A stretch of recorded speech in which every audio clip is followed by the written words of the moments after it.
Hi.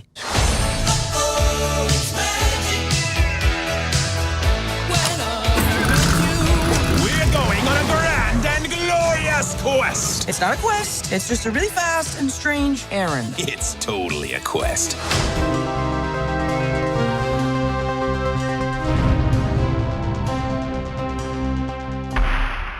Servus Freunde, my name is Jimmy Cage, and to get the most important question out of the way first, did Pixar's newest animated movie make me cry?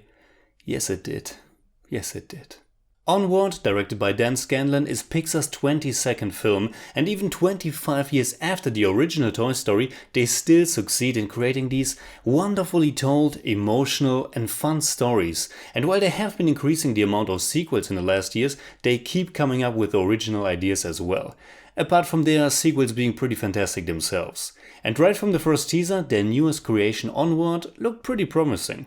This is their take on classic fantasy creatures. Elves, unicorns, centaurs and so on. A magical world. But the twist is that this world has developed over time as well, and now it's pretty much exactly like our own world, except with elves, unicorns, centaurs and so on. In its world-building concept, it's not that different from Disney's Zootopia, but where that film really embraces that idea and intertwines it with its mystery crime narrative, Onward more or less just uses it as a fun and very colorful setting for its story. In no shape or form is the magic setting wasted, but I do think it's not completely living up to its potential either. Maybe because it almost feels too much like our world. At least in Zootopia you felt this curiosity and fascination about the way all those different animals made it possible to live together.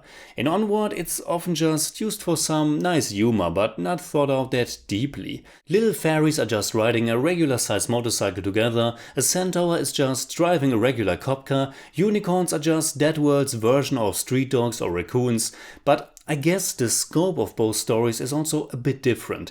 Onward doesn't really want to deal with the society and social structure as a whole. The idea of magic is just used as a means to tell the story of a young teenager who has to learn to believe in himself. That teenager is Ian Lightfoot, voiced by Tom Holland.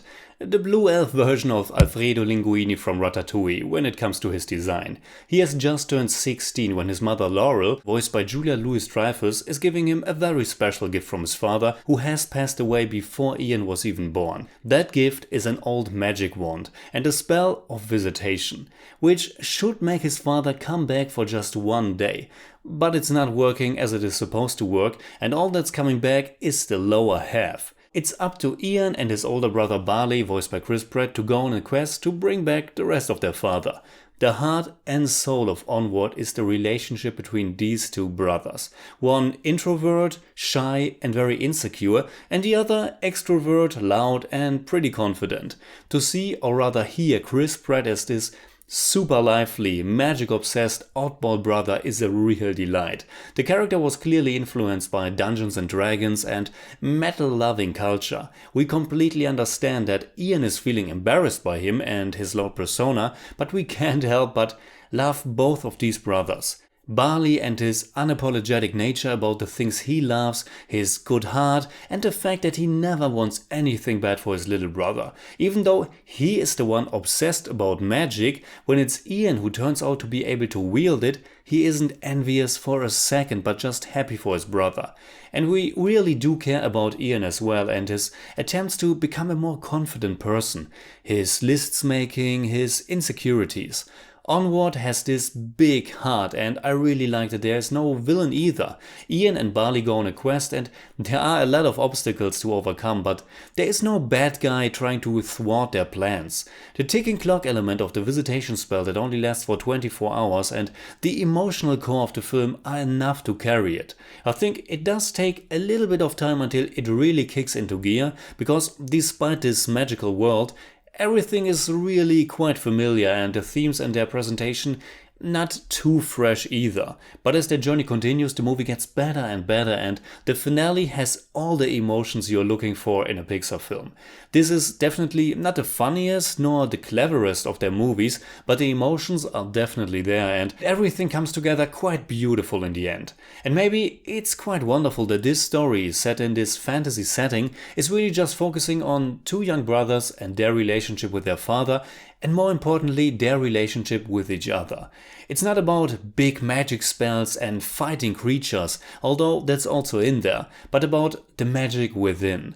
Now, as far as the presentation and storytelling go, this is your typical high quality level that you expect from Pixar. I like that they allow the film to look rather comical and not too realistic. It's not as almost photorealistic as the latest Toy Story, and it doesn't have to be. It's still full of beautiful little details and it has this overall very warm quality to it. Like I said, the film has this very positive vibe that I think young children and adults can appreciate alike.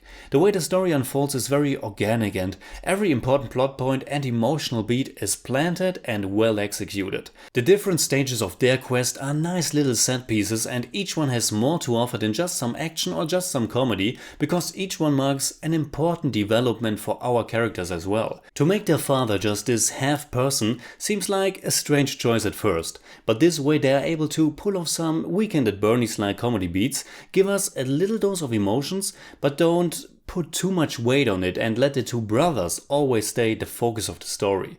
Overall, everything is played quite safe, but that doesn't take away from the emotional punch at the end. So in German I'd say, Onward ist ein richtig liebenswerter, schön erzählter Abenteuerfilm.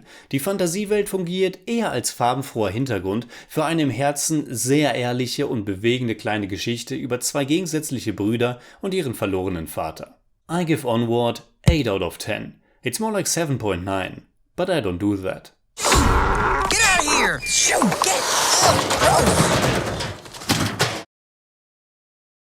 Alright, that's it like always. Comment below and let me know what you think about Onward. You can hit me up on Twitter, Instagram and Letterboxd simply at TheJimmyCage. And you can also check out our newly launched Patreon at patreon.com/TheJimmyCage to get some behind the scenes stuff and more ways to participate. And as always, if you enjoyed this episode, please give us a thumbs up, share, subscribe, whatever you like. And make sure you hit that bell for all we have to tell.